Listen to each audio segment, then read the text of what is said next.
앵커가 직접 고른 리포트를 살펴보는 시간입니다. 오늘도 두 가지 종목의 리포트를 살펴보고 주가까지 한번 살펴볼 텐데요. 자, 첫 번째 리포트 열어보겠습니다. 자, DB금융투자의 리포트입니다. 한국콜마. 자, 목표가는 9만 원이고 상향 의견이 나왔습니다. 세 가지 투자 포인트를 살펴보면 호실적이 계속되고 있다. 그리고 해외 법인도 순항 중이고 자회사까지 힘을 보태고 있는 상황이다. 이렇게 정리할 수 있겠습니다. 자, 하나씩 살펴볼게요. 자, 첫 번째, 3분기 연결 매출은 6,500억 원 정도 되는데 이게 전년 동기 대비로 보면 25% 정도 오른 수치고요. 그리고 영업이익은 597억 원이다. 자, 이것도 전년 동기 대비로 보면 거의 2배가량 오른 상황입니다. 자, 시장 기대치가 560억 원이었기 때문에 이걸 훌쩍 상회하는 실적이 기대된다라고 볼 수 있고요.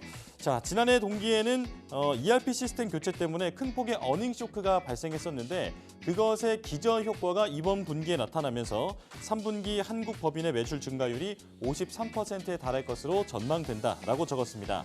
자, 3분기 2,800억 원 이상의 매출을 달성하면서 생산 효율이 향상되고 그리고 비수기임에도 영업이익률이 12%까지 상승할 것으로 보인다. 자, 그래서 큰 폭의 이익 증가가 기대된다라고 지금 첫 번째 단락에선 쓰고 있고요. 자, 그리고 해외 법인도 순항 중이다. 이건 중국 법인의 매출이 10% 증가했을 것으로 일단 보이고요. 북미 시장이 미국과 캐나다 쪽의 분위기가 좀 다른데 미국은 30% 늘었는데 캐나다 시장은 18% 정도 빠질 것으로 보고 있습니다. 자, 미국 법인을 중심으로 매출 고성장은 지속되고 있는데 캐나다 쪽에서는 지금 주 고객사의 물량 회복이 더딘 상황이다. 이렇게 보고 있습니다. 자, 하지만 전체적으로 봤을 때 해외 법인도 방향은 좀 오른쪽으로 가고 있다. 이렇게 보고 있는 것 같고요. 자, 그리고 마지막으로 자회사에 대한 얘기도 나와 있습니다.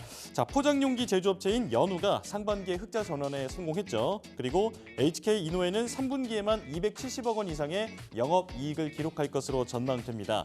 자, 앞서 짚어봤던 대로 해외 법인이 순항 중이긴 하지만 뚜렷한 어떤 성과가 나타나지 않고 있는 상황에서 HK 이노엔의 이런 성과가 그 주가의 바닥을 받쳐줄 것이다 라고 지금 분석을 하고 있는데요. 자, 이렇게 세 가지 포인트 살펴봤고 오늘의 주가 흐름 살펴보겠습니다. 자, 한국콜마. 자, 지금 보면 1.99% 상승하고 있는데 자, 들썩들썩하지만 그래도 오후 들어서는 우상향으로 방향을 확실히 잡은 모습입니다. 자, 첫 번째 리포트 살펴봤고요. 이제 두 번째 내용으로 넘어가겠습니다. 자, 이번엔 IM증권의 리포트고요. 기아에 대한 내용입니다. 목표가는 16만 원으로 유지 의견이 나왔습니다. 자, 세 가지 투자 포인트. 살짝 아쉽지만 3분기에 예상치에 부합할 것 같다. 자, 그리고 EV3와 함께 달려보는 하반기. 저평가 구간이고 주주 환원의 확대 가능성이 남아있다. 자, 세 가지 포인트 하나씩 살펴볼게요. 자, 첫 번째, 3분기 매출이 26조 원으로 YOY로 보면 1.8% 증가할 것으로 보고 있고요. 그리고 영업이익은 3조 1천억 원인데 이것도 YOY로 보면 8.9% 늘 것으로 보고 있습니다. 자, 그런데 시장 기대치가 26조 6천억 그리고 영업이익이 3조 2천억 원이었거든요.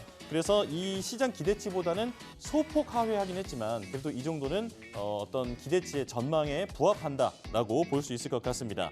자, 물량이 감소하고 인센티브가 상승하고 그리고 재료비 절감 효과가 축소하는 여러 가지 좀 부정적인 요소가 있는데 이게 지금 3분기에 반영이 될 것으로 보고 있고 하지만 반대로 우호적인 환율 그리고 믹스 개선은 앞으로 주가가 오를 수 있는 긍정적 개선 요소라고 보고 있습니다.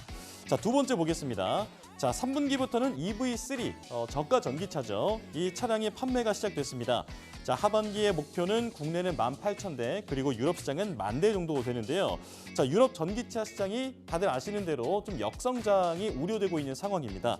자, 하지만 그래도 환경 규제 강화, 또 그리고 보조금을 다시 줄 수도 있다라고 하는 그런 보조금 강화 흐름을 감안하면 앞으로의 전망은 나쁘지 않을 것 같다라고 리포트에 나와 있고요. 자, 고정비 부담은 커지고 전기차 가격도 내려갔는데 수익성은 그대로 유지할 수 있을지가 지금 기아의 가장 큰 관건이다 이렇게 보고 있습니다. 자, 하지만 그래도 초기에 부담은 좀 있어도 배터리 관련 재료비가 급락했고 그리고 미국의 EV9 판매가 이제 시작되면서 이제 다양한 라인업이 나오겠죠. 그렇게 되면서 믹스는 조금 긍정적인 방향으로 바뀔 것 같다. 이렇게 분석하고 있습니다. 자, 그리고 마지막 세 번째 보겠습니다. 지금 주가가 저평가 구간에 있고 그리고 주주 환원의 확대 가능성까지 언급하고 있는데요. 자, 글로벌 자동차 업계의 피크아웃 우려 때문에 지금 기아는 고점 대비 24% 정도 주가가 빠진 상황입니다. 자, 현재 12개월 포워드 PR을 보면 3.8배인데 이게 피어 그룹이 6.3배거든요.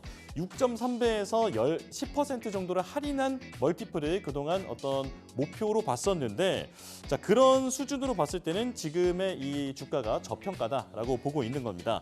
자, 그런데 피어 그룹과는 달리 중국 쪽의 익스포저가 낮고 그리고 포트폴리오도 균형 잡히게 보유하고 있기 때문에 10% 할인도 하지 않고 그냥 피어 그룹의 멀티플을 목표로 설정했다라고 보고 있습니다.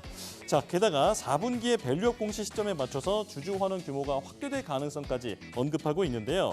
만약에 그렇게 이루어진다면 이 이벤트가 주가 하방을 다져주는 재료로 쓰이게 되고 그래서 지금이 장기적으로 보면 저가 매수의 기회로 볼 수 있다 이렇게 분석하고 있습니다. 자, 기아의 오늘 주가 흐름도 살펴보겠습니다. 자, 지금 외국인과 기관이 동반 매도를 하고 있는 상황에서 개인이 이걸 모두 받고 있습니다.